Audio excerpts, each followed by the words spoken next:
So, what I'd like to talk about a little bit today, and reflecting on the turbulent times that we're living uh, um, on many fronts, is the dimension of faith in our practice.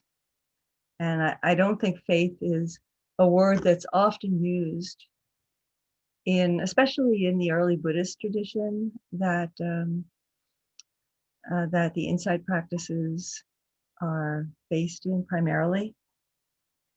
And I think that we have a lot of association with faith as being, uh, it's a rather, I think we often have a very uh, childish understanding of faith. I'm not saying that you do, but the a very common response when the word faith is used is the kind of faith that maybe some of us have encountered uh, in in religious backgrounds, in Christian or the Judeo-Christian, or even although I'm not familiar with it, other Abrahamic, the other Abrahamic, just the whole Abrahamic stream of Jewish, Christian, Muslim, and a faith that somehow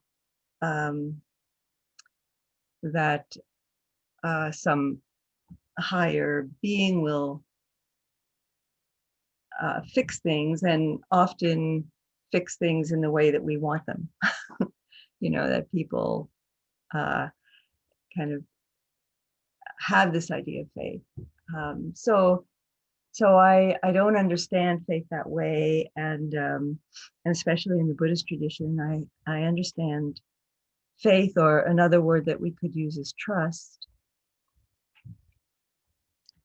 as a kind of a trust to move forward in a direction that we see as more free, more skillful, more kind and wise, leading to more happiness and more freedom from suffering.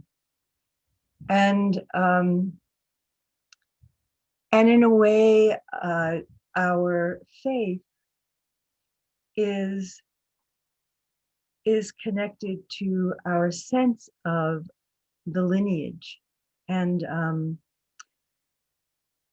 one of the things that we did last week when we talked about who were the saints in your life, and I was kind of drawing from the Christian uh, uh, liturgical year of All Saints Day, uh, but specifically now looking at our practice. It doesn't have to be Buddhist, um, but who are the people who really, in reflecting on lineage, we think, we might think first of all of the Buddha as somebody who woke up from the causes and conditions that perpetuate suffering, suffering for ourselves, and also, in his seeking, in his journey, he was looking for the causes and conditions that perpetuated suffering for himself, and how he could cease those, and also cease to create more suffering in the world, because he saw how suffering just goes on and on. And so we can look to the Buddha with an attitude of faith, as somebody who went before, and who saw through the causes, and achieved a kind of freedom, which is very, very full, very comprehensive, very deep. I think that we always point to the liberation, the awakening of the Buddha as um, something which is beyond what we individually know, and yet we can know it in our experience. We can know it in our in a moment of freedom, and and so this attitude of faith that we might develop, and it's something that, it's a process, it's a deepening, it's something that we explore, we might orient ourselves to. So this attitude is of faith in the Buddha is called taking refuge in the Buddhist tradition. And so for me, I find that taking refuge is a very important part of my practice. It's something that I do every day in my daily practice, and it's something that has developed perhaps a particular significance over the course of these past few months, um, as uncertainty has really come into a sharp relief. Uncertainty is always there, and it's part of being alive, part of being um, a human being in this world of conditions. And um,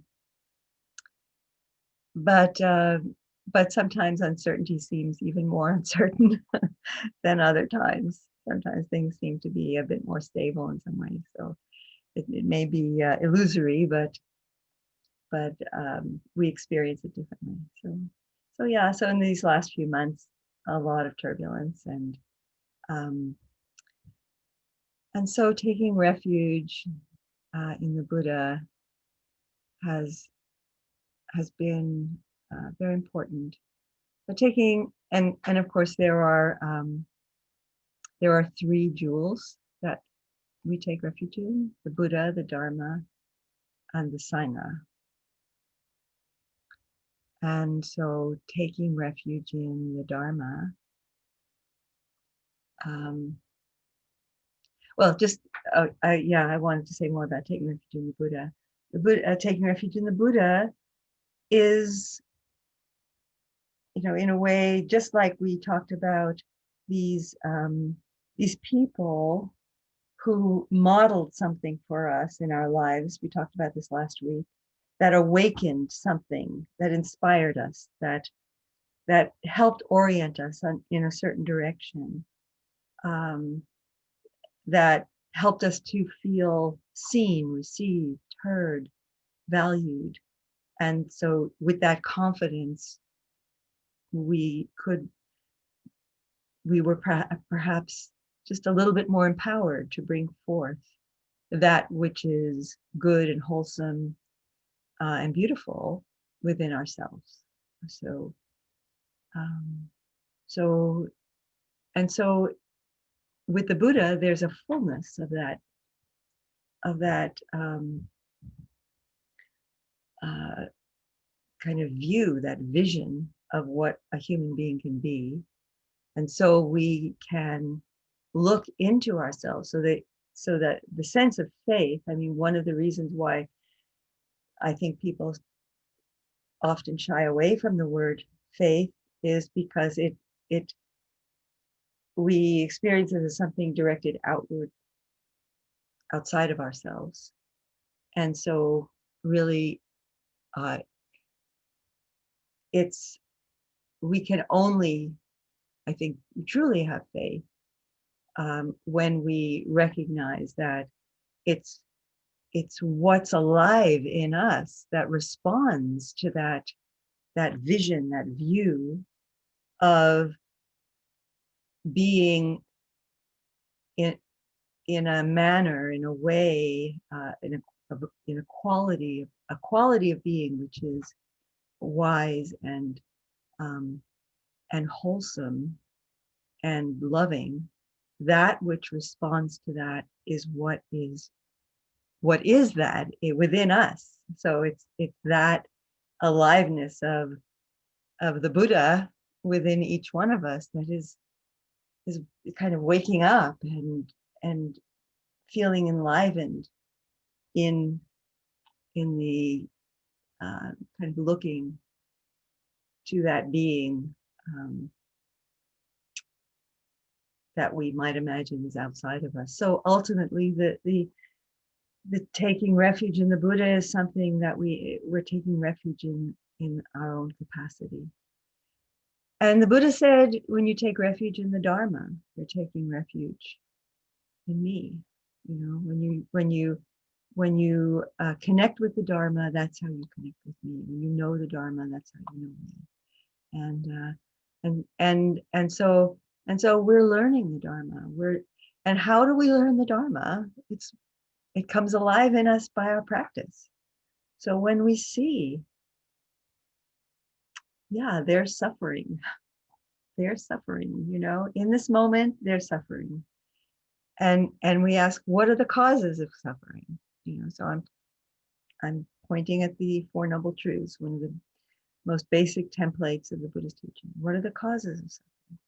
And we look inward and say, yeah, there's grasping, there's aversion, there's avoidance, there's wanting things to be other than how they are. You know, that's the Dharma.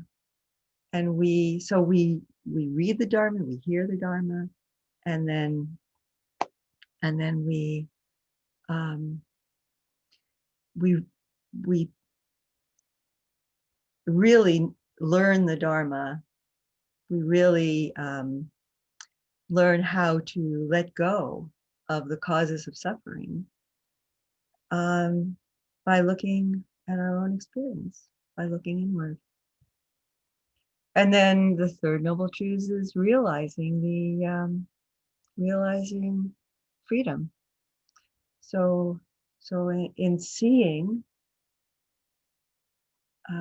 the causes of suffering, when we really see how craving, how grasping creates suffering in our lives, there's a deep desire that we all have to be free, to be happy, have a sense of well-being and peace.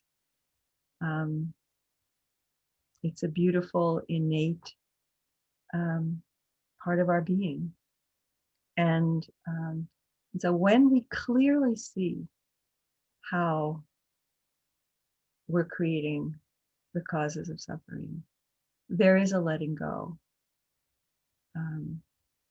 We don't have to force ourselves to let go. There is a letting go. It's like when we realize something is hot or is hurting us, we don't hold on to it anymore. And then, of course, the fourth noble truth, the path, is how we deeper and more deeply and deep on and on in an ongoing way continue to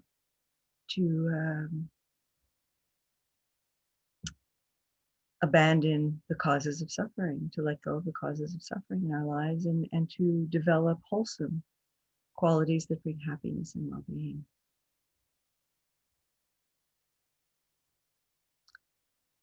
So, so faith, this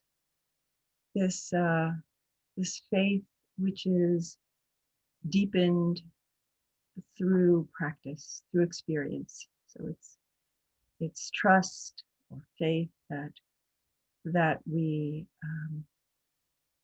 might in the beginning sort of orient ourselves to, and then we keep coming back to it. And so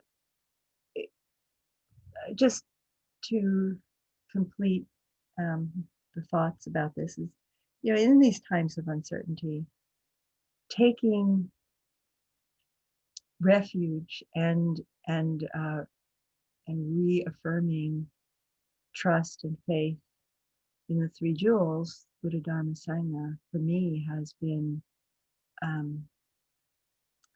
really important, because there is a a sense of a grounding that I find in that, and it's a grounding that you know, it's a received from our ancestors, our our spiritual ancestors, for that, thousands of years, and and we're part of that lineage, and and through us also um, these three jewels stay alive in our practice, in how they transform us to be uh, more wise and kind and free in our lives.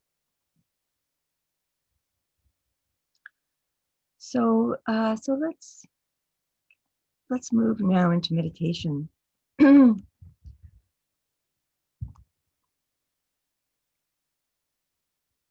and um, and so yeah, just maybe to bring this into our practice, and of course, taking refuge, it's not it's not just it's not something that, we just do or say in a way. It's not a requirement. It's not something that's imposed on us. It's something that we kind of cultivate in our hearts, that it becomes a uh, a source of of resilience as we deepen in understanding of it. So I'd like to offer today, since I've talked about it, just um, a, a recitation of the refuges, and traditionally the refuges um, are spoken three times. So I'm going to chant them in Pali, and but simply what is being said in English means, um, I go for refuge to the Buddha, I go for refuge to the Dharma, I go for refuge to the Sangha, and then for the second time, or again, I go for refuge to the Buddha, to the Dharma, to the Sangha, and then third time, I go for refuge to the Buddha, the Dharma, and the Sangha. And I think going three times, it's like, yeah, the mind wanders, and so it kind of gives us an opportunity to really collect our attention and and bring an intention, to this these statements of trust. And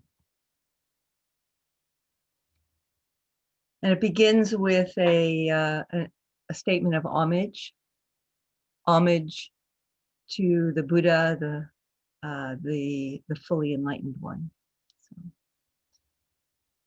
So, Namo tassa bhagavato arahato samma sambuddhassa. Namo tassa bhagavato arahato samma sambuddhassa.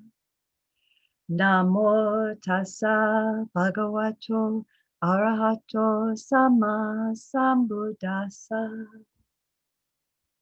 So I forgot to mention, of course, you can chant with me. Your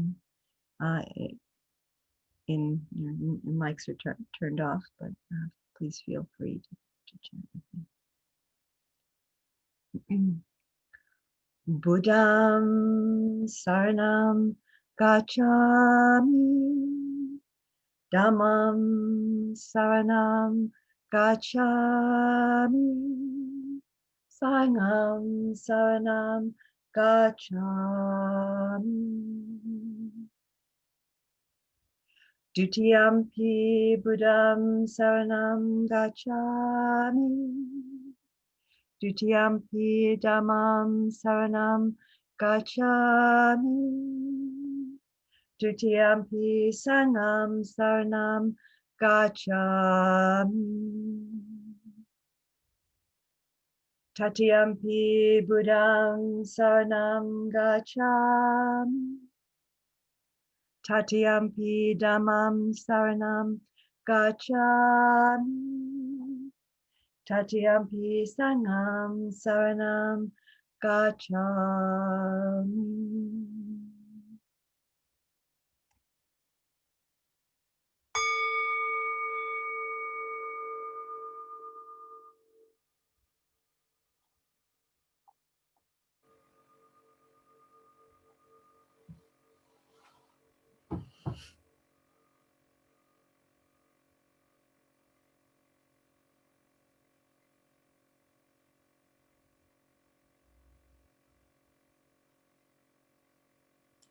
So the third refuge, taking refuge in the Sangha,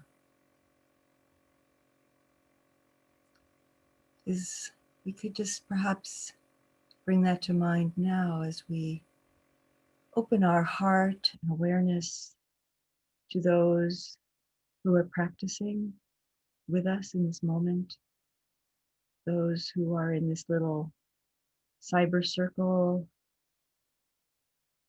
and those who are practicing perhaps in this moment, or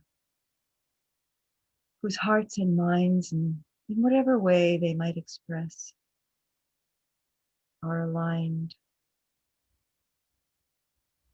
to wake up, to affirm the interconnectedness of life. We take refuge in this.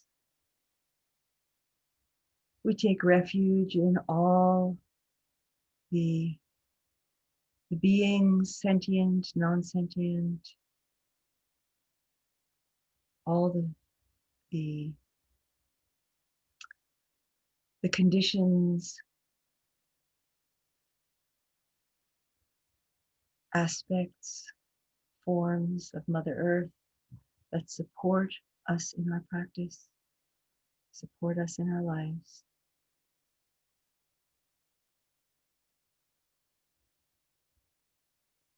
So our refuge in the Sanghas, in widening circles, very specific to, very inclusive.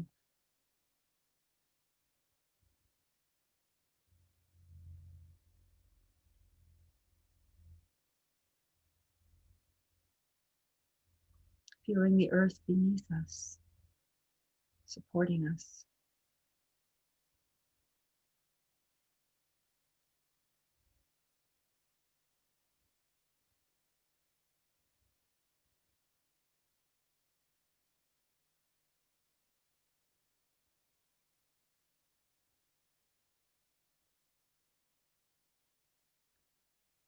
Feeling the breath,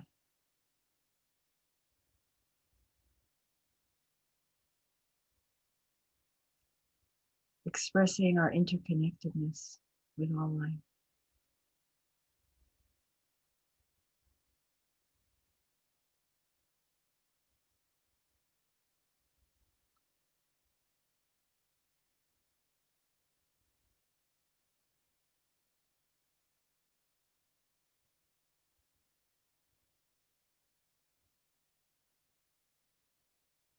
Letting the mind collect around the breath.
in the whole body.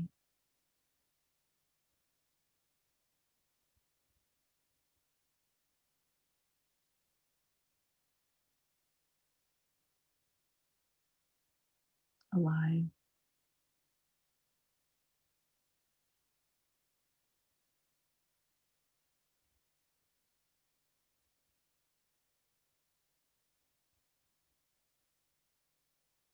Alive with sensation, changing with each breath.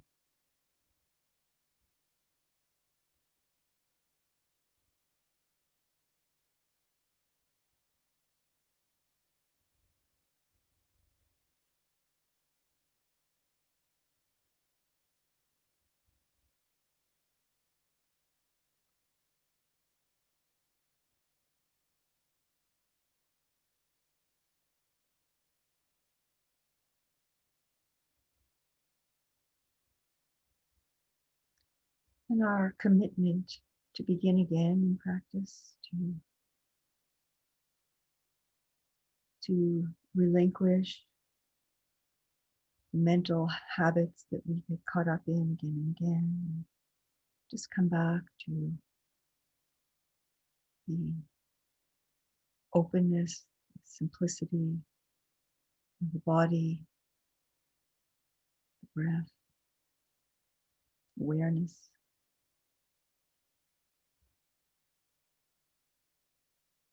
This commitment is an expression of our trust and our faith in the practice and in the refuges.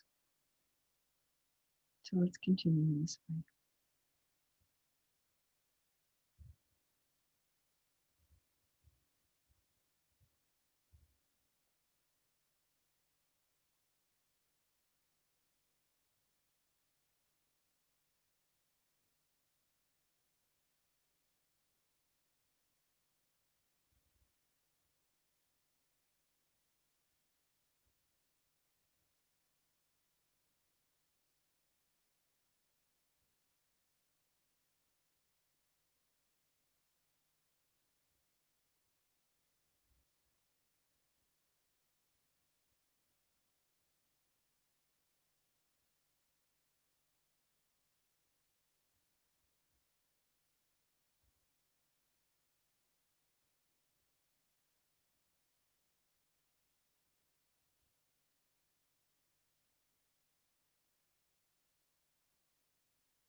I invite you to join me in dedicating the blessings, the goodness of our practice.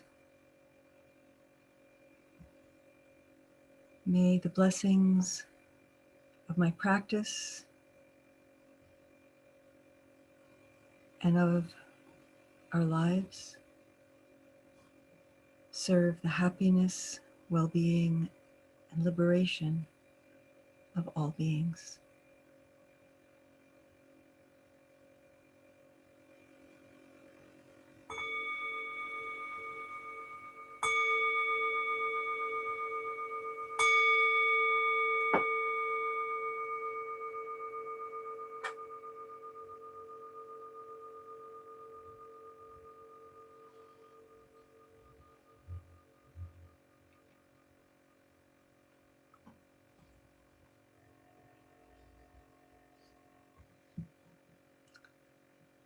So thank you so much for being present today in your practice. It's often when we think of practicing in the Sangha, we think of how it may support us in the continuity of our practice. And I think it's also really good to bring to mind how by our showing up in this gathering and in whatever other gatherings we may show up in, that it's also a support to others, that we offer something as well as receive something every time we come together to practice. So I'd like to mention that there will be a retreat that I'm teaching next weekend, Saturday and Sunday, a meditation and yoga retreat. And the information is on the True North Insight website. And David Shuela is teaching the meditation, teaching the yoga part. And some of you may be familiar with him as a teacher or as a friend. He lived in Montreal for many years. And he's a very lovely yoga teacher, very gentle and yeah, just a lovely presence. So if you're interested in that, please look into that. And Coral will be leading the sitting next week. So thank you so much, Coral, for doing that. And they are a really very appreciated teacher in the Queer Sangha, and that is sponsored or supported or affiliated with True North Insight. And so really happy that is happening.